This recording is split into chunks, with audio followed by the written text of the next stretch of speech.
You talked about the classics, and you talked about the heritage, and you talking about some of the more popular cities in the southern parts of the United States, Atlanta, and et cetera.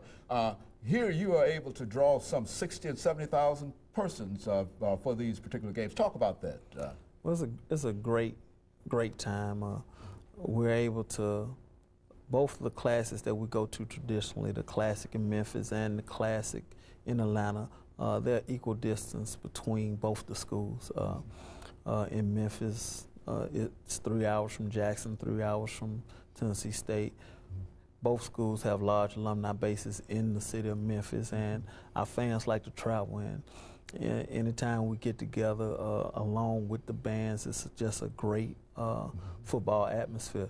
Same with Florida A&M in Atlanta. It has been a traditional game for Tennessee State and Florida A&M to play, and I think a while ago we took a break for about 8 years, and the fans were eager to get it back. And once that game was reestablished, it has just taken off, and we've met in Atlanta and played for the last few years, and the fans have definitely came out, and the city of Atlanta has embraced it and come out.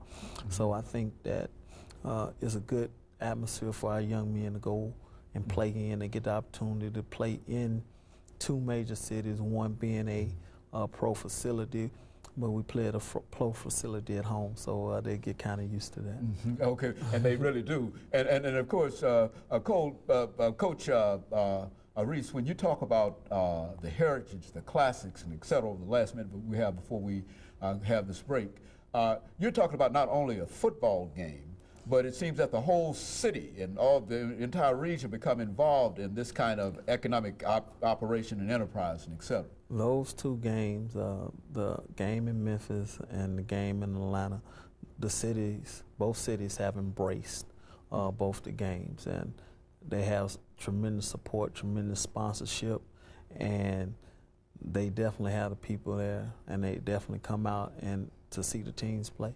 And so, Coach, we've got about a half minute left before we come to our 3rd segment for today. And so let's sort of prepare you for what we'd like to do during this final segment, as well as to sort of give our audience some idea of where we're trying to go in terms of getting this information. Let's have you during this last segment to